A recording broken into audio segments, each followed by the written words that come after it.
ሰላም ለማህበረ ቤተ እስራኤል ያለንበት ፓራሻ ተዝሪያ ምጽራ ይሆናል። ሁለት ፓራሻ ነው የምናነበው በዚህ ሰንበት እና በጣም የተለዩ ፓራሾች ናቸው።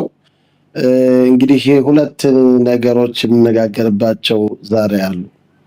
አንድ ስለ መርገመኛ ሴት ስትወልድ ወንድ ልጅ ከወለደችም ሴትም ከወለደች የሚለውን ሁላ ይሄን እናስረዳለን። በኢትዮጵያ እንዴት አድርጎ እንደሚጠበቅ እንደነበረ እዚህም ስለዚህ ሊቃውንቶች ስለዚህ ነገር ምን እንደሚነጋገሩ ይሄን እንነጋገርበታለን።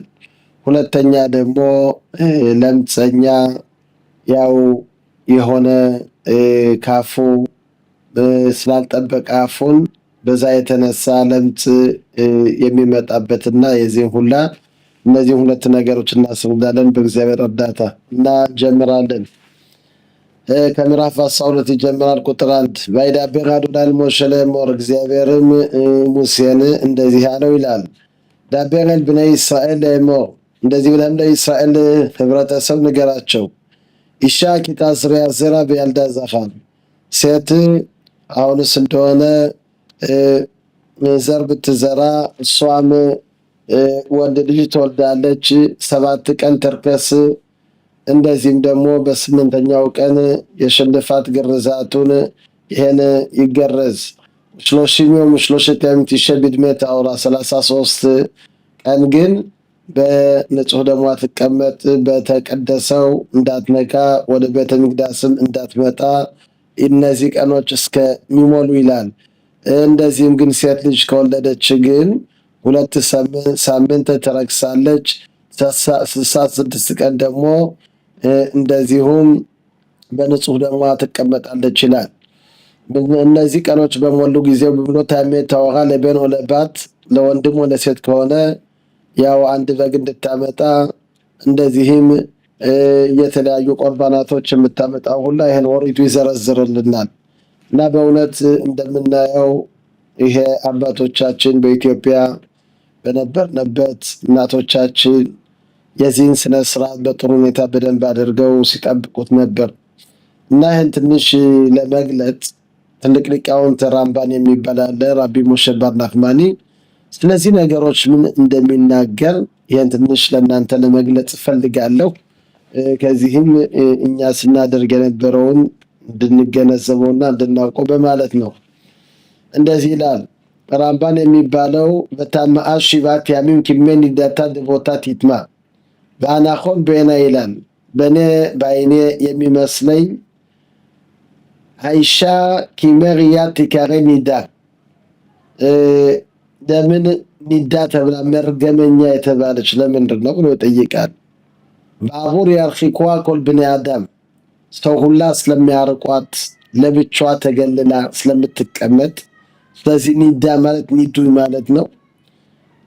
ቫናሺም ይርኸኩ ሚሜና ሴቶችም ወንዶችም ከሷ ይርቋሉ። በዮሸበት በጻድ ለብቻዋ ትቀመጣለች። ሎተሳፔር በኔ አዳም ከሰው ጋርም አትነጋገርም። ሂጋም ዲቡራ ታሜ ካፏ የሚወጣውም የረከሰ ነው። በአፋር አሸር ትዶኽ ታሜ የምትረግጠው ያና አፈር የረከሰ ነው። እንደዚህም ቀጠልጎ ደግሞ ማሰኸት ኒዳ ከሚባለው ታልሚድ አሱር ሊሽኦል ቢሽሎማ ምንድነው? ተማሪ የእሷን ሰላም ለማለት የተከለከለ ነው። ራቢ ነህምያ የሚባለው ሊቃውንቱ አፊሉ አዲቡር ህይወት ሚፒያ ውታሜ ካፏ የሚወጣው የረከሰ ነው ይላል። አማ ራቢ ዮሐናን አሱር ላለህ አኻራ ዲዳ ከሴት ከመርገመኛ በኋላ እሷ ረገጠችውን መርገጥ የተከለከለ ነው። ለምንድነው? ይሄ የሞተ ሰው እንደነካ ማለት ነው። በአሱር ለኖት ሚማሰያደያ እንደዚህም የሰራችውን ያደረገችውን ያበሰለችውን ያንን ለመብላት የተከለከለ ነው። እንደዚህ እያሉ ሊቃውንቶች ቀድሞ የሁላ ነገር ይናገሩታል። ይኸውላችሁ ከዚህ እንደምታየው ወይም የኛ ህብረተሰብ ስም ከዚህ አልተጻፈም። ከዚህ ሊቃውንቶች ቀደም ሲሉ እነዚህ ራቢ ዮሐናን፣ ራቢ ነህምያ የዚህን ሁኔታ እንዴት አድርገው እንደሚጠብቁት እንደነበረ ስናይ ያው ከሀገራችን የሚጠበቅ የነበረ ስነስርዓት ነው። ስለዚህ በእውነት ይሄ ስነስርዓት በኢትዮጵያ ሲጠበቅ በጥሩ ሁኔታ በደንብ አድርጎ ነበር። በዚህም የተነሳ ንጽህና በአካባቢያችን በሰፈራችንም ነበር። በዚህም የተነሳ አባቶቻችን ጸሎት ሲያደርጉ ጸሎታቸው ወዲያው ሲሰማ ነበር። ብዙውን ጊዜ እንደምናውቀው በኢትዮጵያ ዝናብ ሳይወርድ ሲቀር ወዲያው ምህለላ ወደ እግዚአብሔር ወደ አምላክ ጸሎት ሲዘልቁ ሴቱም ወንዱም እንደዚህም ልጆችን ታጥበው ወደ ተራራ ዘልቀው እግዚኦ ስማን ባሉ ጊዜ ወደ አምላካቸው በጮሁ ጊዜ ወደ አምላካቸው በለመኑ ጊዜ ወዲያው እግዚአብሔር አምላክ ሲሰማን ነበር። በአሁኑ ጊዜ ነው የምታዩት ግን እነዚህ ሁላ ስነ ስርዓቶች በደንብ አድርገው አይጠበቁም። በዚህ የተነሳ ከብዙን ችግሮች ያለንበት የንጽህና እግዚአብሔር አምላክ ያንን የነበረውን ያነ ስለቀረ ስላለ ነው። ስለዚህም ከኤፌስኬል ነብዩ እንደሚለው ሞቹ ቢከልሙ ቤት እስራኤል ይላል፣ የእስራኤል ሕዝብ እፈሩ ይላል። ለእናንተ ብዬ አይደለም አደርገው፣ እናንተ ግን እንደ መርገመኛ ረክሳችኋል፣ ሕጉን ትእዛዙን አልጠበቃችሁም እና ለትልቁ ስሜ ለረከሰው በአሕዛቡ የነሱ ሕዝብ እግዚአብሔር አምላካቸው የመረጣቸው ሕዝብ ነው ስለሚባል የኔ ስም ስለረከሰ ለእናንተ ብዬ አይደለም አደርገው ለትልቁ ስሜ ብዬ ነው። እናንተ ግን ረክሳችኋል እያለ ብዙን ይናገረዋል። እና በእውነት የሁላ ስነ ስርዓት በኢትዮጵያ በደንብ አድርጎ ሲጠበቅ ነበር እና ከዚህ ትንሽ ደግሞ እንድንገነዘበው ከኢትዮጵያ ያው እንደሚታወቀው 7 ቀን መርገመኛ ናት። 33 ቀን ግን እንደሌላው መርገመኛ አይደለችም። ስለዚህ በኢትዮጵያ ቀደም ባለ ዘመን ግልብጥ ተብሎ ሌላ መርገም ጎጆ ተሰርቶላት ከረከሱት ሁላ አብራ አትቀመጥ። ኦሪቱ እንደሚለው በእነዚህ 33 ቀኖች እንደ መጀመሪያው ርኩስ አይደለችም። ይሄ 7 ቀን ያው ርኩስ ናት። 33 ቀን ግን ወደ ተቀደሰው ቦታ እንዳትመጣ፣ ቤተ መቅደሱን እንዳትነካ፣ የተቀደሰውን ነገሮች እንዳትበላ። እስከዛሬም ቢሆንም አንድ ሰው ትሩምባ የሚባል ወይም የተቀደሰ ነገር ያንን መርገመኛ የሆነች ያንን ለመብላት አትችልም። ስለዚህ በኢትዮጵያ ሁሉም የምንበላ ሁላ በንጽህና ነው የነበር በስነ ስርዓቱ ሁላ እና ስለዚህ እግዚአብሔር አምላክ እንዳልነው ጸሎታችን ሲሰማ ነበር ማለት ነው። እና እግዚአብሔር አምላክ በእውነት ዘመኑን ይመልስልንና ይሄ አሁንስ እንደሆነ እንደሚጠበቀው እግዚአብሔር አምላክ ይሄን ዘመን ደግሞ የሚጠበቅ ይሆንልና እና ቀጠል ብለን ያው እንዳልኩት ሁለተኛው ደግሞ የምንነጋገርበት ያው እንደምናየው በፓራሻት ታዝሪያም ከምጽራን ከሆነ ሞት ሸምራ ይላል። ማለት ምንድነው? አንድ ሰው በሰውነቱ ከቆርበቱ ለምጽ የሆነ ነገር እንትን ካለበት ያንን ሰው ወደ ካህኑ መጥቶ ካህኑም ያንን መርምሮ ከረከሰ ለብቻው ይቀመጣል። እንደምናየው ባዳድ የሞሻቦ ምንድነው የሚቀመጥበት ለብቻው ከሌላ ሁላ የተለየ ነው። ይሄ ሁላ የሚመጣ በቆርበት እንደዚህ አይነት በሽታ ለምጽ የሚመጣ ለምንድን ነው ብለን ብንጠይቅ እና ይሄ የሚመጣው አንዳንድ ነገሮች አሉ እና መጾራ የሚለው ምንድነው? ሞፂራ ማለት ምንድነው? ክፉን ነገር ካፉ የሚያወጣ የሚል ነው። አንዱ ከባድ ነገር ያለ ምንድነው? ምላሳችን ወይም አፋችን መጠበቅ ሲያቅተን ይሄ በጣም በእኛ ላይ ብዙ ነገሮች ይመጣል። አንድ ሰው ጓደኛውን ከሱ በታች ሳይው በሱ ላይ መናገር እንደፈለገው ሲናገር ሲል ይሄ አድርጎት ይሄ ስራ በእግዚአብሔር በአምላክ ዘንድ ጥሩ አይደለም እና ስለዚህ ሁላ ነገር የሚመጣ እንደምናየው በተዳበር ሚሪያም ይላል። ሚሪያምም በወንድሟ ተናገሩ ሙሴና በሙሴ ላይ አሮንና ሚሪያም ተናገሩ ይላል። በዛን ሰዓት የምናየው እግዚአብሔር አምላክ ወደ ሚሪያምና ወደ አሮን ቀረብ ብሎ አነጋገራቸው እና እንደሚሉት በዛውን ሰዓት በሙሴ ላይ ያሉት ምንድነው? ሙሴ ምሽቱን አልወዶታ ይሻኩሽት ይላል። በምሽቱ በወሰዳት በእሷ ነው የተነጋገሩ። አሁን እንደሚሉት ኤልዳድና ሜዳድ የሚባሉ ከ72 ነብዮች አብረው ነበሩ። እነሱ ትንቢት ሲቀበሉ በዛን ጊዜ የሙሴ ምሽት ምን አለች? የነዚህ ሁለት ነብይ የሆኑት አሁን ትንቢት የተቀበሉት ምሽቶቻቸው ምስኪኖች ናቸው። አሁን እንግዲህ ወደ እነሱ አይቀርቡም ማለት ነው። አሁን ይህን ስትጠይቃት ሚሪያም ይህን ሰማችና ጠየቀቻት። አዎ እንግዲህ እግዚአብሔር አምላክ ከተገለጠለት ጀምሮ ከኔ ጋር የግብረ ስጋ ግንኙነት የለም። አሁን በዛን ሰዓት በጣም እሷም አዘነችና ወደ ወንድሟ ወደ ትልቅ ወንድሟ ሄዳ ይሄ ሙሴ ከኛ ጋር አብሮ ነው ያደገ እና ለምን ይሄን ነገር ያደርጋል? ለምን ይሄን ነገር ይሰራል? እኛም ነብዮች ነን፣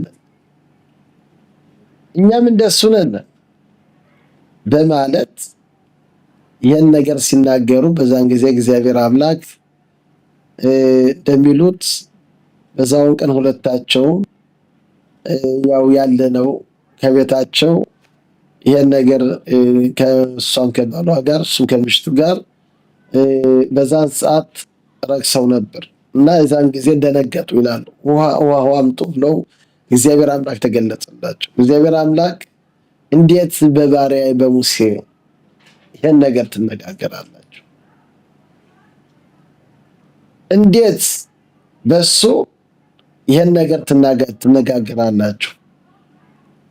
እናንተ እኮ እንደ ሙሴ ነብይ አይደላችሁ። እናንተን በህልም በተለያዩ መንገዶች በጥየቃ በምሳሌ አድርገን መገለጽላችሁ እንጂ እንደ ሙሴ እንደ ባሪያዬ እንደ ሙሴ ዳበርቦ አፍላፍ ገጽ ለገጽ ከሱ ጋር የምነጋገረው በኮል ቤቲነ ኢማኑ ምንድነው? በቤቴ ሁላ የታመነ ሙሴም በጣም ትሁተኛ የሆነ ከሱ የደርሳችሁ ነው በሱ ላይ ይሄን ነገር ብትናገሩ ብሎ እግዚአብሔር አምላክ ተቆጣቸው። ወዲያውም ሚሪያም ለምጽ ተቀበለች ይላል። ምንድነው ይሄ? ላሾናራ ማለት ምንድነው? በሰው ላይ የሆነ ነገር መናገርና ማለት ጓደኛችን እሱ ደግሞ ምን መስበት ነው? ከማን በልጦ ነው? ማን ነው ማለት ይሄን ያንን ያለውን ሰው ዝቅ ማድረግ ማለት ነው። እና ስለዚህ በዚህ የተነሳ ለምጽ ተቀበለች። ከዚህም ኦሪቱ የሚያስተምረን ይሄ ለምጽ የሚመጣው ምንድነው? ከህብረተሰቡ ጋር ከህዝቡ ጋር ያነ ሰው አብሮ ለመኖር አይችልም። ለምንድነው? ሌላውን እየተናገረ የሰውን ስም እያጠፋ በሰው ላይ ባላደረገው አደረገ፣ የሰራውንም ነገር ሄዶ ቢናገርም ቢልም እነዚህ ሁላ ነገሮች ኦሪት ሎት ለፍራኪን በአሜካ ይላል። በህዝብ ይሄን አይቻለው፣ ይሄን ሰርቷል፣ ይሄን አድርጓል። እውነትም ቢሆንም ይሄም ራሱ የተከለከለ ነገር ነው። ስለዚህ ይሄ ሰውዬ ለብቻው መቀመጥ አለበት። ባዳድ የሞሸቦ ለብቻው እንዲቀመጥ ከሌላው ሁላ ርቆ ከወንድ ከሴት ከሁሉም ርቆ የሰውዬ እንዲቀመጥ ማንም ከሱ ጋር እንዳይነጋገር ሁልጊዜም ረከሰ እያለ ካፉ እያወጣ ታሜ ይቀር ምንድነው ረክሻለሁ እያለ ይሄን ለራሱ እንዲገነዘበውና እንዲገባው ነው። ከሱ ጋር አብሮ የሚውል የለም፣ ማንም አብሮት የሚቀርበው የለም። ይሄ ሁላ ለምንድነው? ትንሽ ሂሳብ እንዲያደርግ ሰውን እንዳየር እንዳያይ እንደሚሉትም ይሄ ሰውዬ እንግዲህ እንደዚህ አድርገ የምንነጋገረው ወይም ንግግር የምናደርገው እኛ ባልና ምሽትን ማለያየት አንድ ሰው አይ ባልሽማ እንዲያው እንደዚህ እየሰራ ባልሰራው ወይም የሰራውን ካለ መጥቶ ያጣናል። እንደዚህም ደግሞ ወደ ምሽቱ መጥቶ ደግሞ አንዳንድ ጊዜ ደግሞ አንድ ሰው የሌላ እንግዲህ ምሽቱ መጥቶ ባልሽማ ላንቺ አይደለም ብዙ ነገር ሊናገር ይችላል። ሰውን ባልና ምሽት ስላራራቀ ወንድምና ወንድም ስላራራቀ ሁለት ወንድማማቾች በአንድ በሰላ የተቀመጡትን ወንድሞቹን መጥቶ ይሄው እኮ ወንድም እኮ እንደዚህ ብሎ ነገረች ስላንተ ወይም የእውነትም ቢሆንም ውሸትም ቢሆንም እነዚህ ነገሮች የተከለከሉ ናቸው። ይሄ ሰው ወንድምና ወንድም ያራራቀ ጓደኛና ጓደኛ ባንድ ላይ የሚኖሩትን የሚያፈራቅቅ ለብቻ ስለሚያደርግ እሱ ደግሞ ለብቻው መቀመጥ አለበት። የእጅህን ይስጥህ የሚባል ምንድነው? እንደሰራው አንተም ይሄን እግዚአብሔር አምላክ ይሰጣል እና ይሄን ስርዓት መስራት በእግዚአብሔር በአምላክ ዘንድ በጣም የተጠላ ስርዓት ነው። ስለዚህ ከነዚህ ነገሮች መራቅ አለብን። በእነዚህ ጊዜዎች ኦሪቱ የምታስተምረን ምንድነው? በእነዚህ ጊዜዎች አንድ ሰው ከቤተሰቡ ሁላ ሲርቅ፣ ከምሽቱ ሲርቅ፣ ከልጆቹ ሲርቅ፣ ለብቻው ሲሆን እንዴት አድርጌ ጸባዬን አሳምራለሁ? ለምን ከዚህ ደረጃ ደረስኩ? የኔን እንደማየት የሌላውን ጉድፍ የማይ ለምንድን ነው? አንድ ሰው ያንን የሌላውን ጉድፍ ሲያይ በመጀመሪያ ከራሱ ችግር አለ ማለት ነው። ሰው የራሱን ችግር ራሳችን ስለምንወድ ራሳችን ያለውን ችግር ያንን ለመናገር ራሳችን ስለምንወድ እኛን ራሳችን ሸሽገን የራሳችን ችግር በሌላ እናደርጋለን። ይህ ሁላ ከምን የመጣ ነው? ሂሳብ ሳናደርግ ስንቀር። በየቀኑ ግን ሂሳብ ካደረግን ወደ እግዚአብሔር ወደ አምላክ እንግዲህ ዛሬ ሰራሁት ምንድነው? ምን ተናገርኩ? ምን ሰራሁ ብለን እነዚህ ነገሮች ስናስብ ወደ ራሳችን ሁልጊዜ ራሳችን ማየት ሌላውን ትተን የራሳችን ችግር በመጀመሪያ ነች። የሌላውን እንተው። ሰውና ሰውን ማፈራቀቁ የነገሮች በጣም በጣም በጣም በእግዚአብሔር ዘንድ የተጠሉ ናቸው። ይህን ትንሽ ለማስረዳት አንድ የሆነ ታሪክ አለ፣ ግሩም የሆነ ታሪክ አለ። አንድ ትልቅ ንጉስ ነበር። ይሄ ንጉስ ይታመማል እና ይሄ ንጉስ ሲታመም በዛውን ሰዓት ዶክተሮች ሁላ መጡ። እነዚህ ዶክተሮች ሁላ ተሰብስበው መጥተው አዩት በሽታውን። አዎ የታመምከውን ገብቶናል ህማምህን፣ እንደታመምክ ምን እንዳልክ እና መድኃኒቱ የአንበሳ ወተት በምትጠጣው ጊዜ በዛን ጊዜ ምሕረት ታገኛለህ። አሁን እንግዲህ ማነው የአንበሳ ወተት ይዞ የሚያመጣው? ምን አደረገ? አዋጅ አወጀ። የአንበሳ ወተት ይዞ የሚያመጣ ከግማሽ ሺህ ሀብት ይሰጠዋል ብሎ ይህን ተናገረ። ግን ሰው ከአንበሳው ሂዶ ያችን አንበሳ ከወተቷ ደርሶ ያንን አልቦ እንደ ለማምጣት ለማለት ከራስ በላይ ንፋስ ነው። ሰው ይፈራል።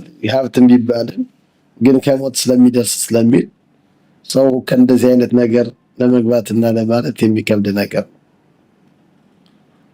እና ይሄን አዋጅ ሲያውጅ አንድ ብልህ የሆነ መጣ። እሺ እኔ ይሄን የፈለግከው እጅ አመጣልሃለሁ። የሚያስፈልገኝ 10 በጎች ነው። ይሄን ስጠኝ አለው። ምን ችግር አለው? እና 10 በግ ሰጠው።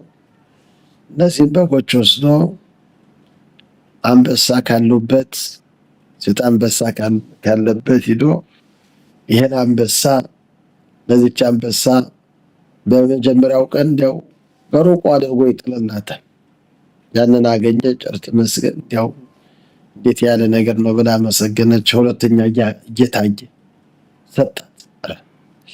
እንዲያው ደግሞ ሰው ደግሞ እንደዚህ አድርጎ የሚሰጣል ብላ ተገረመች። በሶስተኛው ቀን ደግሞ ቀረብ አለ ሰጣት። በአራተኛው ቀን ያው ፊት ለፊት ሰጣት። በአምስተኛው ገጥ ቀረብ ብሎ፣ በስድስተኛው በሰባተኛው ቀረብ አለ። በስምንተኛው መዳሰስ ጀመረ። እሷም ለመደችው፣ ተለማመዱ። በዘጠነኛው ዳስሶ ወደ ወተቷን ነክቶ 10ኛው ያንን ሰጥና ያንን ብልቃጥ ነበረው። ያንን ልብ አድርጎ ያንን ዝግት አድርጎ እየተደሰተ በመንገድ ሲሄድ እንግዲህ ብዙውን ቀን ነው። ከዛ ከዱሩ እና በጣም ደከመውና ከአንድ ቦታ እንዲያው ርፍ አለ።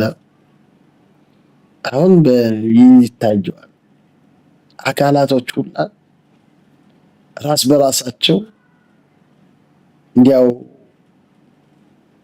ሌላ ነገር ይናገራሉ። እኔ ከሁሉም የበለጥኩ ነኝ ብሎ እግር ተናገረ። እኔ ባልኖር እንዴት አደርጋችሁ ትሄዱ ነበር? ከዚህ ሁላ እኮ ያደረስኳችሁ እኔ ነኝ። አይን እንዴት እኔ ባልኖር ሳይሆን ሳታይ በምን አድርገህ እንዴት አደርገህ ብንሄድ እንዴት አድርገህ ታልብ ነበር? አሁን በዛን ጊዜ እጅ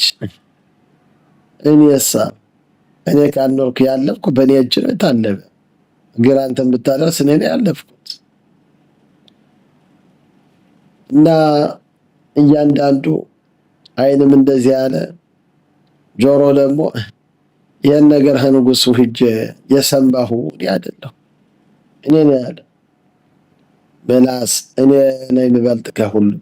አንቺ ደግሞ እዛ ጨለማ ተቀምጠሽ የታበሽና ተቀመጭ ነው ዝም በይ እሺ ብላ አሳያቸዋለሁ ብላ ያነሰው ነቃ። ሄደ፣ ከንጉሱ ደረሰ። አሁን ለንጉሱ ያመጣሁልህ ወተት የካልባታ ማለት ምንድነው? እንደ ውሻ ማለት ነው። በዛኛው ደግሞ ሲተረጎም ደግሞ የአንበሳ ማለት ነው። እንግዲህ የቋንቋ ሁኔታ ነው። የዛን ጊዜ እንዲያው ደነገጠ ንጉሱ። አታፍርም? ይህን እንደዚህ አድርገህ ታምሜ ደግሞ የሰድ ደግሞ የውሻ ወተት ታመጣለህ ብሎ ያንን ተናዶ እስር ቤት አግቡታል። በዛን ሰዓት አካላቶቹና ወደ ምላስ ቀረቡ። እንግዲህ ምላስ አውቃ ተሳስታ እንደተሳሳተች መስላ ያን ሁላ ችግር ያመጣች ምላስ ናት። ኧረ እባክሽ አወቃችሁ እኔ የሁሉም አለቃ መሆን አውቀናል። እንዲያው እባክሽ ከሞት አድነን። እሺ ብላ ለዘበኛው ና ወደ ንጉሱ አቅርብ፣ ተሳስቼ ነው የሆነ ነገር። እንዲያው ወደ ንጉሱ አቀረቡ። እኔ እኮ በሀገራችን ካልባታ ማለት አንበሳ ማለት ነው፣ በእናንተ ሀገር ውሻ ማለት ነው። ይሄ ነው? አዎ። ወተቱን በለው አቅርቡ ተብሏል። ያንን ወተት ጠጣ፣ ዳነ ይላሉ። ከዚህ ሰለሞን ምን ይላል? ማበት በኻይም በያደላሸን፣ ሞትና ህይወት በምላስ እጅ ነው። አንድ ሰው ሊድን ይችላል፣ እንደዚህም ሊሞትም ይችላል። ይህ ሁላ በማን ላይ ነው? በምላስ። እና ዳዊት ንጉሠ ይሳለን እንደሚለው ሚሃኢሽ የካፈት ኻይም ኦሄብ ያቢም ሊቆጥፍ ነቶቅ ለሾንኻ ሜጋ ስፋቴኻ ምነበር ሜጣ ይላል። ሚሃኢሽ ማን ነው? ሰው የካፈት ኻይም ህይወት የሚፈልግ ኦሄብ ያቢም ሊቆጥፍ የሚወድ ጥሩ ነገር። ምላስህን ቆጥብ። ንጾቅ ልሾንኻ ሜራ ስፋትኻ ምነበር ሚርማ። ምላስህን ከክፉ ከንግግር ይህን ቆጥብ። በሽታችን ሁላ በዚያ ዓለም ምንሰቃየው ችግር የሚመጣ ሁላ ምንድነው? በምላሳችን የሚወጣ ነው። ረባን ሽሞን በን ጋምሊኤል ምን ይላል? ኮል ያማይ ጉዳልቲ በናኻኻሚም ይላል። በህይወት የሁላ ስኖር ከአዋቂዎች ከሊቃውንቶች ጋር አብሬ ያደግኩ የተቀመጥኳል። ወሎ ማጻቲ ቶቭ ለማጻቲ ላጉፍ ቶቭ ኤላ ሽቲካ ይላል። ለሰውነት ጥሩ ነገር አላገኘሁም፣ ዝም ማለት። በአውማኑቶ של አዳም ያሲም את פיו כשתי ריחיים ይላል። የዚህ ዋናው የሰው ስራ ባለ ምንድነው? እንደ ድንጋይ አድርጎ አፉን ዘግቶ እንደዛ አፉን ይጠብቅ። ካፋችን የሚወጣ ሁላ ሞትን ሊያመጣብን ይችላል፣ ጥሩም ነገር ሊያመጣብን ይችላል። ይሄ ሁላ ግን በአፍ የተነሳ ነው። ስለዚህ እግዚአብሔር አምላክ ዘበኛ ለምላስ ሲያደርግ ሁለት ዘበኛዎች አደረገ። አንድ ከንፈራችን፣ ሁለተኛው ደግሞ ጥርሳችን። ይሄ ሁላ ዘላ ግን ይቺ ምላስ ብዙን ነገር ትናገራለች። ከዚህ ሁላ ችግር የደረሰው ቤተ መቅደሱ የፈረሰው በከንቱ ጥላቻ፣ ሰውን በክፉ ነገር በክፉ ዓይን ማየት፣ በክፉ ሀሳብ ማሰብ፣ እነዚህ ሁላ ነገሮች የሚያመጡ ምንድነው? ኹርባን። ኹርባን ማለት ምንድነው? የሁላ ዓለም የሚፈርስ በዚህ የተነሳ። ስለዚህ ሰው በዚህ ዓለም ባለንበት ዓለም ሁልጊዜ ምላሳችን መጠበቅ፣ ከንግግራችን መቆጠብ። ሰለሞን እንደሚለው ከሐሸም በሰማይ እግዚአብሔር አምላክ በሰማይ ነው፣ በአታ ለአርጽ አንተ ከመሬት ነው አለ። አልከን ይሁድ ባረካ ሚያት የምትናገረው ሁላ ትንሽ ይሁን። በንግግር በጣም አታፍሰን። ብዙ ነገሮች አይተን አባቶቻችን እንደሚሉ ሰምቶ መቻልን አይቶ መተውን ይስጠነን ይላሉ። ዋናው ትልቁ ነገር ለሰው ልጅ ምንድነው? ችሎት። ጓደኛችን ከኛ ጋር አብሮ ያለው ያንን ቢያንስ እንደኛ አድርገን ማየት አለብን። ወአብታ ለራእኻ ከሞ ኸይነን ወንድምህን እንደራስህ አድርገህ ውደደው ይላል። ይህ ሁላ በሰው ላይ ክፉ መናገር የሚመጣ ምንድነው? እሱ ደግሞ ምንድነው? ያንን ሰው እንደምንም አንቆጥረው ማለት ነው። በዛን ጊዜ እግዚአብሔር አምላክ እንድናስብ ሂሳብ እግዚአብሔር አምላክ ይሄን ለምጽ ያመጣል፣ ችግር ያመጣል። ለምንድን ነው ይሄ ነገር የመጣ ብለን ስንመረምር በምላሳችን የተነሳ ነው። ይሄን ማንሳት፣ የሰውን ስጋ መብላት፣ ይሄማ እንደዚህ አይደለችማ እንደዚህ እያደረገች እሱማ እንደዚህ እየሰራ ስም አለ ስም የእውነትም ነገር ቢሆን ይሄ ያየነው ነገር ማስተላለፍ ይሄ ተከለከለ ነገር። ቅድም እንዳልነው ባልና ሚስትን ለብቻ ማድረግ አንዳንድ ጊዜ ሰው ከቅናትም ሊሆን ይችላል። ወይም አንዲት ከባሏ ጋር ጥሩ አድርጋ ኑሮ ሲኖሯት የሷ ህይወት እንደሷ ሳይሆን ባሏ ሁሉንም ሲሰጣት ሲል ያችኛዋ በቅናት የተነሳ መጥታ ክፉ ምክር ሰጥታ አውቃ ልታጣላ ትችላለች። እንደዚህም ከወንዶችም እንደዚህ አይነት ቅናት ኖሮ ደግሞ ሊያጣላ ብለው ደግሞ ክፉ ምክር ይሰጧል። ለሱ ደግሞ እጭ ትገባዋለች ብሎ እነዚህ ሁላ ነገሮች አሉ ነው። ይሄ የክፋት እግዚአብሔር አምላክ ልብና ኩላሊት ይመረምራል። የምናስበውን የምናደርገውን ካፋችን የወጣ ነገር ግን ያንን ሊመለስ አይችልም። ስለዚህ ክፉ ነገር ካፋችን እንዳይወጣ ሁሉ ጊዜ መታገል አለብን። የሰውን ነገር ሰው ይሄ እንደዚህ ያለ ገሌ እንደዚህ ያለ ገሌ ይሄን ሰራ እንደዚህማ ብለዋል እንደዚህማ ሰርቷል። ይሄ ከባድ የሆነ ኃጢአት ነው። እንደሚለው በኢሳይያስ ነብዩ ትልቅ ነብይ ነበር። ምን አለ? ኦይ አኖኺት መስፋታይም በቶኽ አንት መስፋታይም አኖኺ ዮሴፍ፣ እኔም የረከስኩ ነኝ ባፌ በሕዝቡ የተቀመጥኩበት በቶኽ አንት መስፋታይም፣ አፉ የረከሰ ማለት ምንድነው? ሁሉ ጊዜ ክፉን ነገር በምላሱ የሚናገር ነው ብሎ ይሄን በተናገረ ጊዜ እግዚአብሔር አምላክ ምን አመጣ? መልአኩ መጥቶ ሪጽፓ ይላል ማለት ምንድነው? ይሄ ፉም ያንን ፉም ሰዓቱን ከከንፈሩ ላይ ያንን ለበለበው። ምን ይላል? በካጣት ኩፓ ኃጢአትህ ገና አለህ እና ይሄ ለመጀመሪያው አፍህ በዚህ ተለብልቧል፣ ግን ገና ደግሞ ሌላ ቅጣት አለህ ብሎ እግዚአብሔር አምላክ ይሄን ነገረው። ይሄ በምንድን ነው? በሕዝቡ ላይ ስለተናገረ ነው። እግዚአብሔር አምላክ በሕዝቡ ላይ የሚናገረውን ወይም ክፉ ነገር ስለ ልጆቹ ሲናገሩ በዛን ጊዜ እግዚአብሔር አምላክ አይወድም። እግዚአብሔር አምላክ ሁሉም ያያል።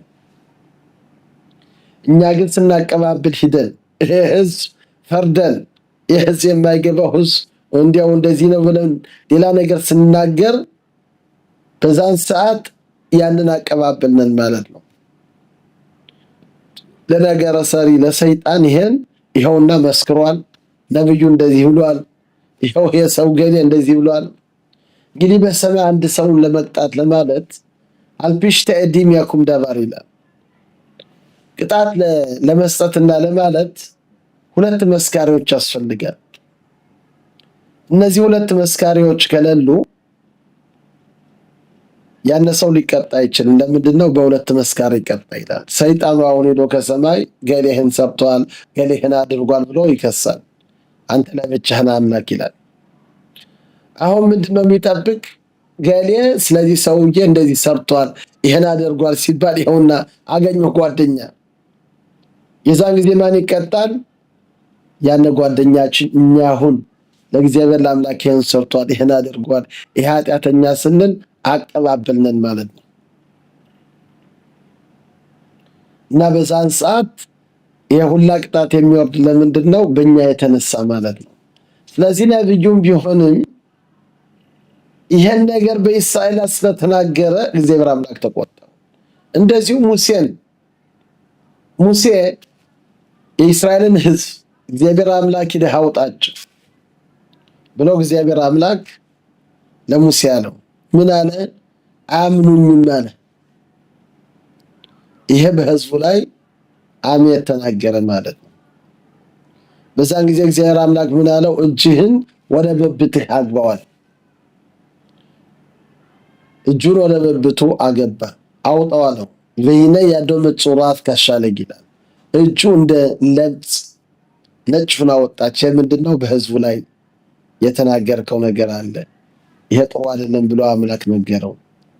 አሁን ነብዩ ኢሳይያስ ደግሞ በሕዝቡ ላይ ይሄን ነገር ሲናገር እግዚአብሔር አምላካችን ይሄን ነገር አለው። ግን እንደሚሉት ኢሳያስ ነብዩ የምናሸ እሚታ ነው ነበር። ምናሸ የሚባለው የሕዝቅያው ልጅ ነው ነበር። እንግዲህ ይሄ ልጅ 2 ልጆች ሕዝቅያው ወለደ እና ታሪኩን አጠራጠር እናደርገዋለን። ግን እንደሚሉት ሕዝቅያው አልተዳረም። ነብዩ ኢሳያስ መጣ። ኢሳያስ ነብዩ መጥቶ ጻብ ለቤትህ ካኪያታሜት አለው። አንተ እንግዲህ ልትሞት ነው አለው። ምን ሰርቼ ምን አድርጌ ነው የምሞት ብሎ ጠየቀው። እንግዲህ እግዚአብሔር አምላክ ብዙ ተባዙ ያለውን ትእዛዝ አልፈጸምክም። ይሄን እኮ ያልፈጸምኩት ከኔ ልጆች ኃጢአተኛ እንደሚሆኑ በትንቢት አይቻለሁ። በዛን ሰዓት እግዚአብሔር አምላክ ነብዩ ምን አለው? በእግዚአብሔር በአምላክ ስራ ማን ግባ ነህ? እግዚአብሔር አምላክ ውለድ ብሏል። አዎ እና መውለድ ነበረብህ። ኃጢአተኛ ይሁኑ ነገር ሰው ይሁኑ ይሄ የሚያገባህ የለም። ይሄ እግዚአብሔር አምላክ ስራ ነው። አንተ ግን ትእዛዝ እግዚአብሔር አምላክ የሰጠህ ብዙ ተባዙ ብሎ ይህን ትእዛዝ ሰጥተዋል። ይህን ነገር መፈጸም ነበር። ወዲያው ለነብዩ ምን አለው? እንግዲህ ተሳስቻለሁ እና ወደ እግዚአብሔር ወደ አምላክ ልመለስ እፈልጋለሁ እና ይህን ነገር እንዴት ነው? አይ ኃጢአት ከባድ ነው። ቢሆንም ያንተን ልጅ ስጠኝና አንተ ነብይ ነህ፣ እኔ ደግሞ የዳዊት ንጉሥ የይሳያል ዘር ነኝ። የሁለታችን እንዲያው ይሄ ያድነኝ ይሆናል እባክህ ብሎ ሲለው አይ እግዚአብሔር ከአምላክ ተወስኗል። ጻብ ለቤትህ ካኪያታሜት መሞት አለብህ ብሎ እግዚአብሔር አምላክ ይሄ የተወሰነ ነገር ነው። በዛን ሰዓት ነብዩ ሕዝቅያው ምን አለ? ወደ ግድግዳው ዞረና በያሰፍ ሕዝቅያው ይላኪር ወደ ግድግዳው ዞር አለና ወደ እግዚአብሔር ወደ አምላክ ሪያለ አምላክ ለበለ። እግዚአብሔር አምላክ ሰማ። ወዲያው ምን አለው ለሕዝቅያው ለነብዩ ለኢሳያስ ገና የግንቡን ሳይወጣ ተመለስ 15 ዓመት ጨምሬለታለሁ ለኢሳያስ ብሎ ተመለሰ። ይሄንም ነገረው፣ ልጁንም ሰጠው፣ ከልጁ ጋር ተዳረ ማለት ነው። እንግዲህ እንደዚህ አድርጎ 15 ዓመት ተቀበለ። በእውነትም እንዳየው 2 ኃጢአተኛ የሆኑ ልጆች ተወለዱለት። አንድ ጊዜ 2ቱን ሲወስዳቸው እንደሚያስረዱት ወደ ትምህርት ቤት ሲወስዳቸው ገና ህፃናቶች ናቸው። የአባታቸውን ራስ አይተው 2ቱ እንዲያው የአባታችን ራስ ሌላ አምልኮት እንዲያው ማምለኪያ እንዴት አድርጎ የሚመች ነው ብለው ይህን ሲሰማ 2ቱን አስኮኮ አድርጎ የነበረውን ጣላቸው። በጣም እንዲያው ይህን እንዴት ብለው ይህን ተናገሩ ሲል አንዱ ራፍሻክ የሚባል ነበር፣ እሱ ሞተ ይላሉ። ምናሸ ግን በህይወት ቀረ። ይሄ ምናሸ የሚባለው በ12 ዓመቱ ንጉስ ነበር። ያልሰራው ያላደረገው ኃጢአት አልነበረም። በቤተ መቅደስ ውስጥ ሌላ አምልኮት አገባ። የአምላክን ስም የተጻፈው ሁሉ አፋቅ።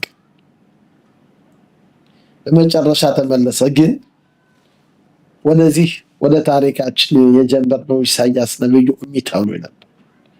እሚታው ነብዩ አንድ ጊዜ መጥቶ እንደው የልጅ ልጅ ይሄን ለምን ትሰራለህ? ወደ አምላክ ተመለስ አለው። አንተ ደግሞ እኔን ልትመክር ነው ብሎ እሚታውን መከታተል ጀመረ። ሲከታተል እሱም ይሮጣል፣ እሱም ከኋላው ይሮጣል። አሁን እንደሚሉት በዛን ሰዓት የሆነ ዛፍ አየ። ያንን ዛፍ ወደ አምላክ ሲጸልት ያነ ዛፍ ለሁለት ተከፈተለት። ያነ ከርችም ብሎ ዘግ ታምር ሆነ። አሁን ይሄ ልጅ ግን የሚታየን ቁመት አውቃለሁ ብሎ ሂዶ ማሶ እንደመጥረቢያ የሆነ ያንን አምጥቶ አንገቱ ላይ ነው ብሎ ሲል ትንሽ በቁመቱ ተሳስቶ ትንሽ ከፍ አድርጎታል። አሁን ያነ ፋስ ሆነ ወይም ማሶር ሆነ ከመስር ያነ ከአፉ እስከ ከንፈሩ ሲደርስ ያንን ቀደድ ሲያደርገው የዛን ጊዜ ከድንጋጤ የተነሳ ሞት። ይሄ ያለው ምንድነው? ኃጢአትህ ገና በእስራኤል ስለተናገርኩ ፉም በመጀመሪያ አፉ ላይ ተለበለበ። ሁለተኛ ደግሞ አፉ በመጨረሻ እንደዚህ አድርጎ ተርትሮ የልጅ ልጁ ገደለው ይላሉ። ይሄ ሁላ ለምንድን ነው? በህዝቡ የረከሰ ህዝብ ነው፣ አፉ የረከሰ ህዝብ ነው ብሎ በተናገረው። ከዚህ የምናየው ምንድን ነው? ሁላችሁ ካፋችን የሚወጣ ካፋችን ንግግር የሚወጣውን እሱን ሁሉ ጊዜ መጠበቅ አለብን። አንድ ሰው ንጽህና አፉ ንጹህ ከሆነ የሚመርቀው ሁላ ያኔ ይደርሳል፣ የሚናገረው ሁላ ይሰማል። ለምን? ይሄ ዋናው ትልቁ መሳሪያችን አፋችን ነው። እግዚአብሔር አምላክ ሰውን ፈጠረ እና ሰውን ሲፈጥረው በመጨረሻ ዋናው ከሌላ ሁላ ሰው መሆኑ የተለየው በምንድን ነው? ሩህ መማለላ መነጋገር ሲጀምር ነው።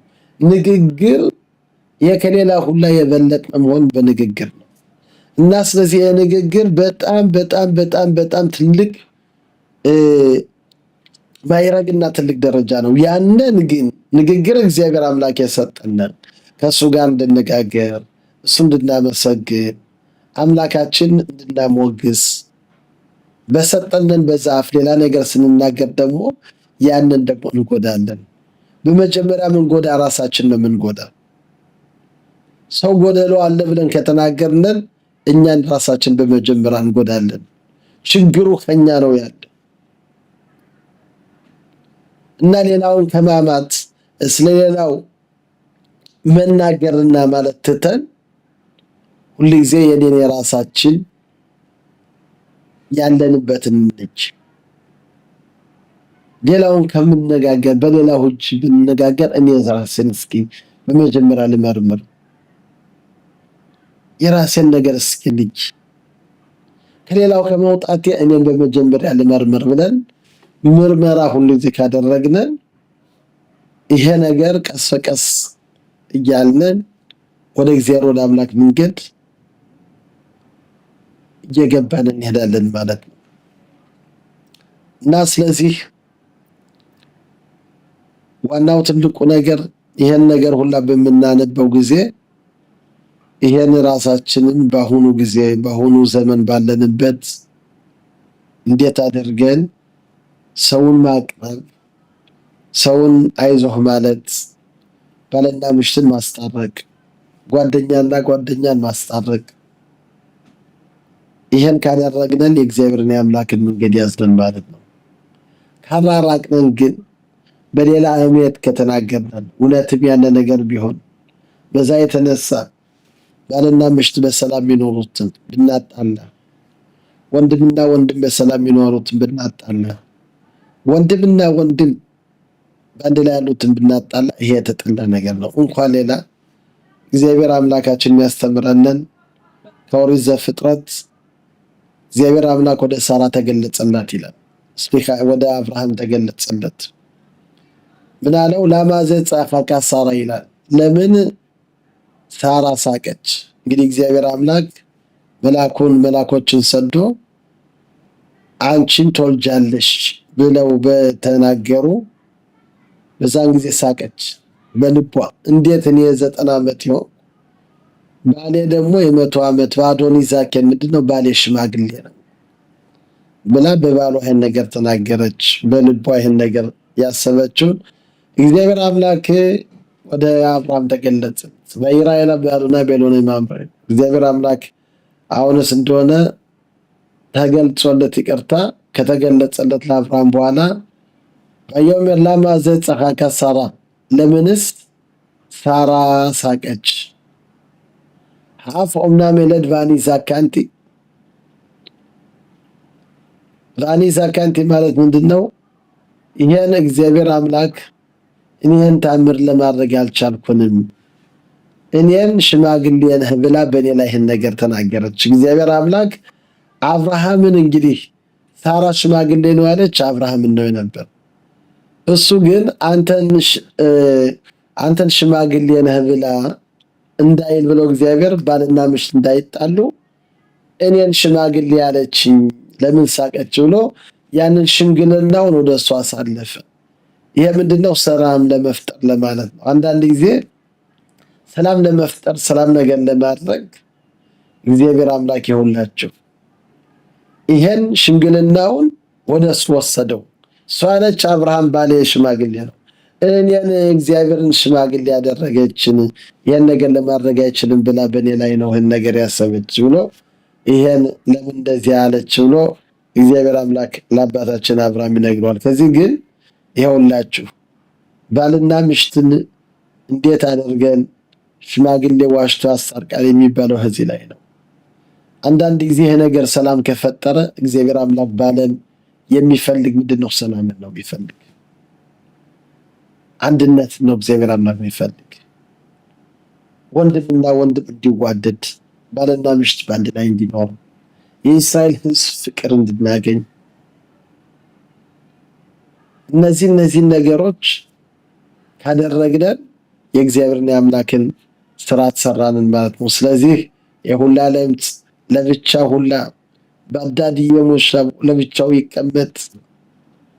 ይሄን ዘመኑ ሁላ ለብቻው ሲሆን ታሜ ይክራ ምንድነው? የረከስኩ ነው እያለ ይሄን ነገር ከጆሮ እንዲገባ ያንን በነፃ ጊዜ ግን የሚያመጣ ወፎች ያመጣል፣ የተለያዩ ቁርባኖች ያመጣል።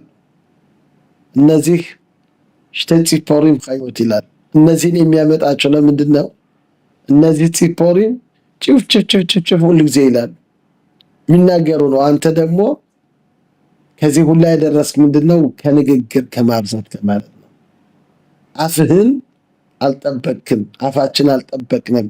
ስለዚህ ወፎች ያንን የሚያመጣ የነሱን ንግግር ሁሉ ጊዜ ጭጭ እንደሚሉት ሰው ደግሞ ብዛት ሁሉ ጊዜ መናገር ከብዙ ንግግር ብዙን ኃጢአት አለበት።